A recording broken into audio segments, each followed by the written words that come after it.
बिस्मिल्लाहिर्रहमानिर्रहीम। नया वीडियो से सपोर्ट कीजिएगा, चैनल को सब्सक्राइब कीजिएगा। कुछ अहम खबरें, उसके बाद एक स्टोरी है कि उज़्मा बुखारी जो कि नून लीग से उनका ताल्लुक है और तारिक मतीन साहब जो कि एक जर्नलिस्ट हैं, इनके भी दरमियान को एक हुई है नोक झोंक ट्विटर पर। वो नोक झोंक क्या है, इसकी एक स्टोरी है, वो एंड में आपके साथ शेयर करता हूँ। उससे पहले आ जाते हैं कुछ जो अहम खबरें। एक तो ये कि बकौल डॉन न्यूज़ के, ये मैंने आपके साथ आर्टिकल शेयर किया, आप पढ़ भी सकते हैं कि सदर पाकिस्तान आरिफ अलवी की खुफिया इदारों के साथ मुलाकातें हुई थी। अब उस मुलाकात के 3 पहलू थे। अच्छा, याद रखिएगा, मैं पहले एक ब्रैकेट लगा दूं कि एक सरप्राइज़ आने वाले हैं। अब वो सरप्राइज़ क्या है, वो आने वाले दिनों में आपको पता चल जाएगा और वो सदर पाकिस्तान की तरफ से ही होगा। खैर, मुलाकात का अहवाल अकॉर्डिंग टू दिस आर्टिकल, उसमें 3 पहलू हैं। वो 3 पहलू उसके ये, एक तो हो गया आपका इलेक्शन की तारीख।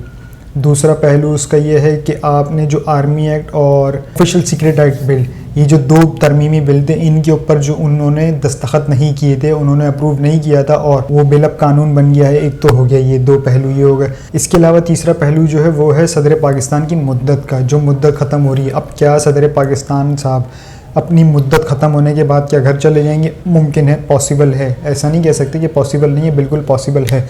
लेकिन क्या सदर पाकिस्तान साहब घर चले जाएंगे? तो मेरा नहीं ख्याल कि सदर पाकिस्तान साहब जो हैं वो अपनी मुद्दत ख़त्म करके चले जाएंगे।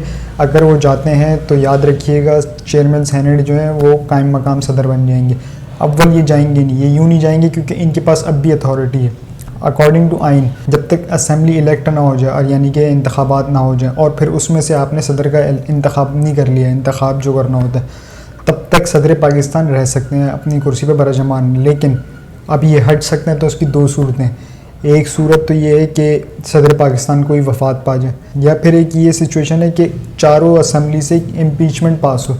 जब वो तमाम असम्बलियों से पास होगी तब जाके उसे अप्रूव किया जाएगा कौमी असम्बली से और फिर जाएगी सेनेट में, तब जाके ऐसा हो सकता है, मुमकिन है कि आप हटा सकते हैं। लेकिन अब तो निगरान सेटअप है तो असम्बली तो है ही नहीं, तो ये भी नहीं हो सकता। पर सदर पाकिस्तान आरिफ अलवी के हाथ में है बॉल कि अब वो किस तरह से बॉलिंग करते हैं। क्यों? क्योंकि सदर पाकिस्तान ने एक ख़त लिखा था इलेक्शन कमीशन को मुलाकात के लिए, ताकि तारीख़ का तयन कर लिया जाए ये इंतखाबात की। लेकिन बजाय इलेक्शन कमीशन ने जाने के, उन्होंने उल्टा उन्हें तहरीरी जवाब भेज दिया कि हम मुलाकात नहीं कर सकते और इंतखाबात की तारीख देने का इख्तियार इलेक्शन कमीशन के पास है।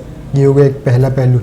दूसरा पहलू ये कि कानूनी मुशावरत की गई सदर पाकिस्तान की जानिब से। उन्होंने कानूनी मुशावरत की तो उन्हें ये पता चला कि इलेक्शन कमीशन बिल्कुल ठीक कह रहा है कि बिल्कुल इस तरह ही होता है कि इख्तियारात इलेक्शन कमीशन के पास है। लेकिन जब मज़ीद इसके पहलू चेक किए गए तो उसमें एक पहलू निकला और वो था आर्टिकल 58। आर्टिकल 58 ये कहता है कि सदर पाकिस्तान भी कर सकते हैं। तो मतलब सदर पाकिस्तान के हाथ में आ गई ये बॉल, वो भी तारीख अनाउंस कर सकते हैं। तो क्या अगले 48 से 72 घंटों में सदर पाकिस्तान कोई बड़ा धमाका करने जा रहे हैं? ये होगा, देखना होगा आने वाले वक्त में। अब 1-2 दिन में पता चल जाएगी इस चीज़ का कि क्या ऐसा होने जा रहा है या नहीं होने जा रहा है। लेकिन अभी तक जो गालिबन इम्कान है, क्योंकि जिस हिसाब से सदर पाकिस्तान ने इतनी मुलाकातें की हैं, मुशावरत की हैं, तो गालिबन वो तारीख अनाउंस करने जा रहे हैं। अब आ जाते हैं थोड़ा सा इस तरफ। पीडीएम की 16 माह की हुकूमत में तकरीबन 1600 टेक्सटाइल यूनिट्स बंद हुए।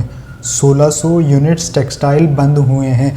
अब इसकी बात अब यह है कि यानी कि शहबाज शरीफ साहब और इसाक डार साहब मईशत का सही भट्टा बिठा के बेड़ा गर्क करके और अपने आबाई गांव लंदन फ़रार हो गए। और इसका ज़िम्मेदार कौन है? अब इसी चीज़ को जो मैं अभी आपसे कह रहा हूँ तो इसी को मैं कोट कर देता हूँ। एक आर्टिकल है डॉन न्यूज़ का, और वो आर्टिकल अगर आपने नहीं पढ़ा तो लाजमी पढ़िएगा। आज का संडे आर्टिकल है। तो वो किस तरह से 16 महीने में एक तजुर्बाकार टीम ने और इस मईशत का भट्टा बिठा दिया। यकीन जानिए मईशत ठीक चल सकती थी अगर तो मिफ्ता इस्माइल साहब की बात मान ली जाती, इसाक डार मान लेते। आखिर में उन्होंने करना हुई पड़ा, IMF के पास जाना पड़ा। कड़वा घूंट हमें तब भी पीना पड़ता, हमें अब भी पीना पड़ रहा है, लेकिन कुछ उससे कम पीना पड़ जाता। हो सकता है कि थोड़ी सी मिकदार उसकी कम होती बनिस्बत इसके जो हम कर रहे हैं।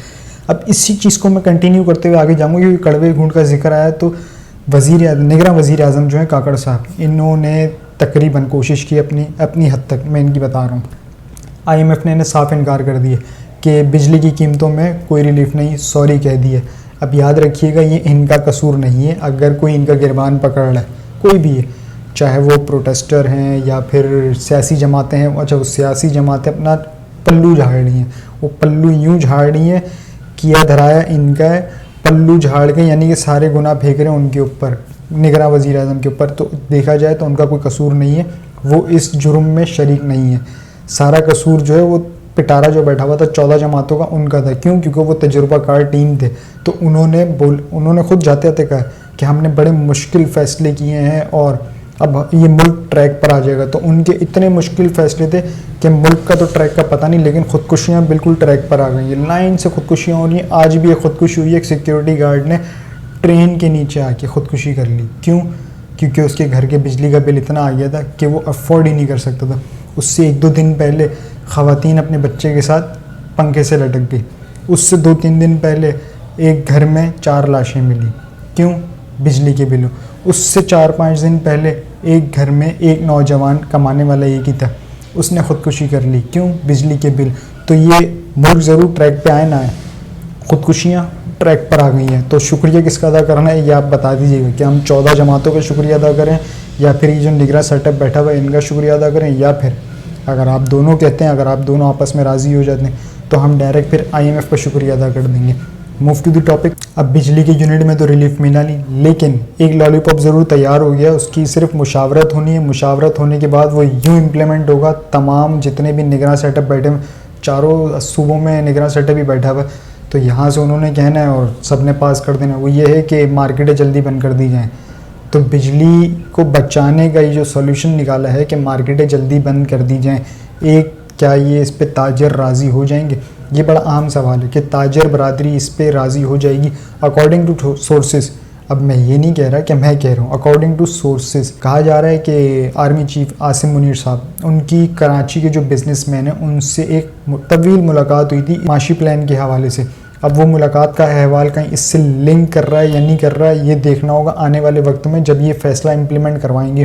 गालिबन ये 1-8 दिन में से इम्प्लीमेंट करवा देंगे, या आज हम ये व्लॉग रिकॉर्ड कर रहे हैं तो आज ये मुशावरत के लिए पेश किया जाएगा। तो देखना होगा कि इस पर क्या होता है। खैर, बिल तुसी देने, तो अगर आप कान यहाँ से पकड़ लें, यहाँ से पकड़ लें, आप प्रोटेस्ट करें, रोएं, रगड़ें, चीखें, कुछ भी कर लें, बिल आपने देने। इन्होंने एक प्लान तैयार किया था कि हम किस्तें करवा लेते हैं। अब वो किस्तें क्या थी? जैसे कि अगस्त चल रहा है, आपका अगस्त का बिल आया, इन्होंने आपको 6 महीने की किस्त करके दे दी। उस अगस्त के बिल की 6 महीने की किस्त, ठीक है। आपने फिर एक किस्त भर दी, अब यानी कि आपकी किस्त रहेगी 5, यानी कि अब जब आएगा सितंबर, उस सितंबर का बिल और आपकी वो 5 किस्तें। इसका मतलब क्या है कि आपने इस बिल को भी भरना है और इस 5 किस्तों में से एक किस्त को भी भरना है।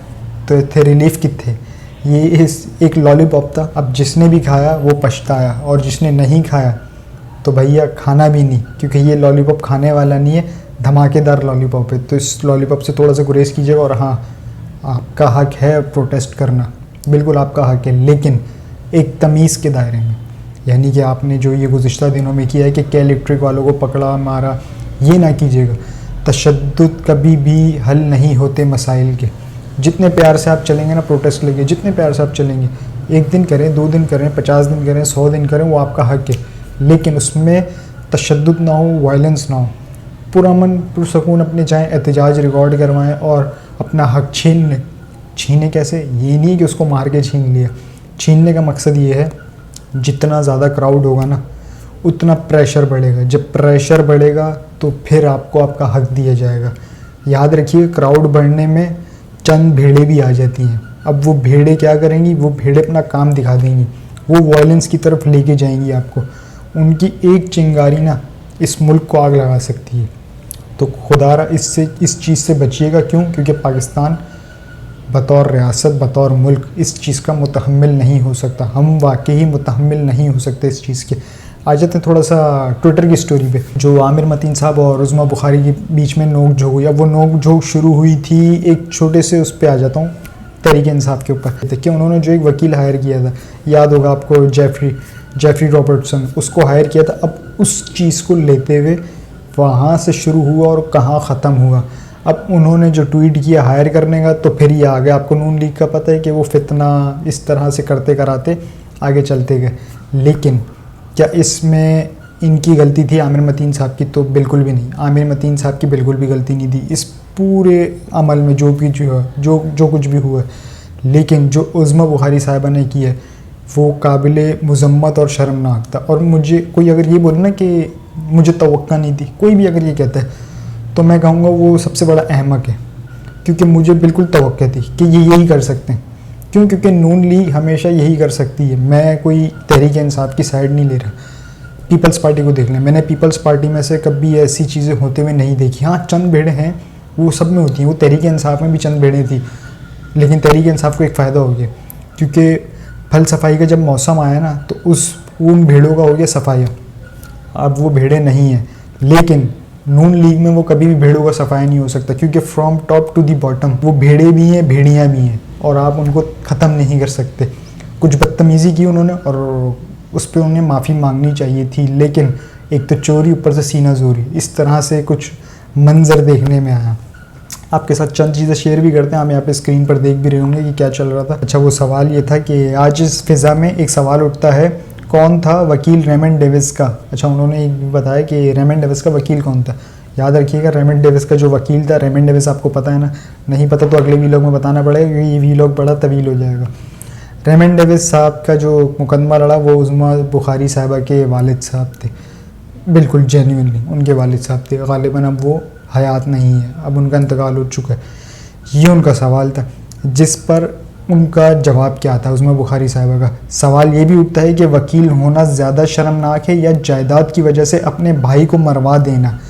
सवाल ये भी उठता है या नहीं, क्वेश्चन मार्क। अच्छा, ये देखें, ये जो उन्होंने बात की है ना कि भाई को मरवा देना जायदाद के लिए, तो सबसे पहले तो ये याद रखिएगा कि कराची के अंदर डकैती के ऊपर जब डकैती हो रही थी उसकी मुज़ाहमत में उन्हें शहीद कर दिया गया था, इनके भाई को, तारिक मतीन साहब के भाई को। तो उसको किस चीज़ से इन्होंने लिंक किया और कितने घटिया अंदाज से लिंक किया। अब घटियापन यहाँ ख़त्म नहीं हुआ, आगे भी है, लेकिन एक इस स्टेटमेंट में कम से कम इन्हें माफ़ी मांगनी चाहिए थी, जो कि अब तक इन्होंने मांगी नहीं है। आपने तोशाखाना किया, शोर मचा और तोशाखाना में आपके सारे दाग कौम के सामने आ गए। आपने रशीदी का वकील किया और आपके खुद इससे ज़्यादा बड़े क्लाइंट निकल आए, यानी कि जो गुज़िश्ता वीडियो में मैंने आपको बताया था जिसमें समदी जी भी शामिल हैं और एक नासिर भट्ट साहब भी शामिल हैं। आपने साइफ़र किया और इंटरसेप्ट की स्टोरी का तमाचा पड़ा, फॉरेन फंडिंग में भी आपने यही किया। डाकू साबित होने जा रहे हैं, आपकी हर चाल उल्टी पड़ रही है। ये उनके कुछ ट्वीट्स थे जिस पर इतनी लंबी आगे फिर गुफ्तगू चली गई। अब इसका जवाब उज़्मा बुखारी साहिबा ने कुछ यूँ दिया कि वो वकील किसी सलमान रशीदी मलून का दोस्त नहीं था, ना अपने घर में उसको अपना, ना अपने मुल्क के ख़िलाफ़ साजिशें करता था, ना पाकिस्तान और उसके एटमी असासों के ख़िलाफ़ वकालत करता था। वैसे रेमंड डेविस किसी वकील की वजह से नहीं, आपके अब्बू पाशा की वजह से बचा था। शर्म करो अगर हो तो। अब ये कहा उज़्मा बुखारी साहिबा ने, यानी कि आप देख रहे हैं कि किस तरह से तवील ये गुफ्तगू चलती रही है। उसके बाद तारिक मतीन साहब कहते हैं कि शर्मनाक, आपने साबित किया कि आप मज़हब पर घटिया सियासत करने वाली मरीम नवाज़, यानी कि उनको टैग किया, और मरीम नवाज़ की आपकी पैरोकार हैं।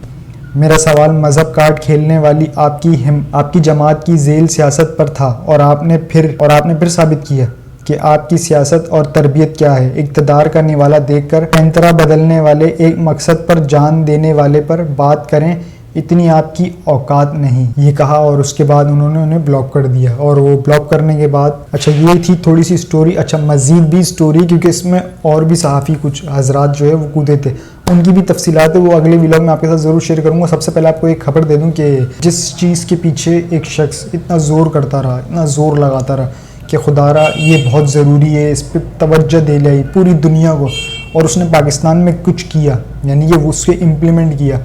और जब उसे इम्प्लीमेंट किया तो सिर्फ पाकिस्तान ने ही नहीं, आलमी दुनिया ने उसका एतराफ़ किया। वो था बिलियन ट्री सुनामी, अगर आपको याद हो तो। इसी चीज़ को कंटिन्यू करते हुए बिल गेट्स ने इमरान खान साहब का फार्मूला पिकअप किया। अब वो किस तरह से पिक किया आप देख लें कि Bill Gates pushes a plan to chop down 70 million एकड़ of tree to fight global warming. ये है बिल गेट्स, यानी कि उन्होंने इमरान खान साहब का फार्मूला पिकअप किया कि ग्लोबल वार्मिंग से बचने के लिए और उससे निपटने के लिए हमें दरख्त लगाने होंगे, यानी कि हरियाली करनी होगी। तो इमरान खान साहब क्या कह रहे थे, वो भी तो यही कह रहे थे, लेकिन कुछ लोगों की आंखों में खटक रहे थे, कुछ लोगों के जहनों में खटक रहे थे। खैर खटकने दें, लेकिन कैदी नंबर 804 का जो प्लान ये इन्होंने अडॉप्ट किया है, हम उम्मीद करते हैं कि कामयाब हो, और यकीनन कामयाब होगा, क्योंकि बिल गेट्स कोई छोटा नाम तो है नहीं, बहुत बड़ा नाम है। और ये वैसे इमरान खान साहब से बड़ा खुश भी थे, क्यों? क्योंकि इनका माइंड और उनका माइंड एक मैच होता था, एक फलाही काम के लिए इस हवाले से बहुत मैच होता था। खैर आखिर में जाते थे एक बात बता दूं, जो भी मैं उज़्मा बुखारी साहब की आपके साथ स्टोरी शेयर कर रहा था, तो तहज़ीब की जहाँ बात आ रही थी, तो इनसे मैंने जब कहा कि मुझे तवक्को यही थी, अगर कोई ये समझता है कि तवक्को नहीं थी या ऐसी उज़्मा बुखारी साहिबा से तवक्को नहीं थी तो कोई अहमक ही होगा, तो मैंने ऐसे ही नहीं कहा। उसकी कुछ वजह है। उसकी वजह यह है कि जिस जमात के एक रुकन ने कह दिया कि नवाज़ शरीफ का इस्तकबाल करना हज से बड़ा रुकन है, यानी कि हज से बड़ा काम है, तौबा नाउज़ बिल्लाह, तो उस जमातियों से ऐसी तवक्को की जाती है। अगर आप समझते नहीं की जाती, बिल्कुल की जाती है। उस जमात के एक सरबरा, एक रहनुमा फ्लोर ऑफ द हाउस खड़े होकर कहते हैं कि मैंने ईद की नमाज़ चर्च में पढ़ी। अब हमें नहीं पता कि कौन सा चर्च ईद की नमाज़ पढ़ाता है, लेकिन उन्होंने पढ़ी। तो फिर उनसे ऐसी तवक्कात की जा सकती हैं। एक शख्स की हुकूमत होती है और वो ख़त्म नबूवत की शिक मिटा देता है आइन से, यानी कि शिक मिटा देता है, लेकिन उस पर ज़ोर कौन देता है? इमरान खान साहब। और वो दौर किसका था? ये आ जाए नवाज़ शरीफ साहब का। ये वज़ीर आज़म थे और उनके भाई खादिम आला थे, तो उनसे ये चीज़ तवक्को की जाती है। और ये याद रखिए कि ये ऑन रिकॉर्ड है, उन्होंने एतराफ़ किया था कि हाँ, जिसने भी ये किया है उसे कड़ी से कड़ी सज़ा दी जाएगी, उसे नहीं छोड़ा जाएगा। यानी कि आपने एतराफ़ तो किया ना, आप ही की हुकूमत में हुआ ना, और आप लोगों के बीच में ही हुआ। जब ये डॉन लीक्स कर सकते हैं तो फिर ये कुछ भी कर सकते हैं। अब तक के लिए इतनी ही जी। अपना और चैनल का ख्याल रखिएगा, चैनल को सब्सक्राइब ज़रूर कीजिएगा। अल्लाह हाफ़िज़।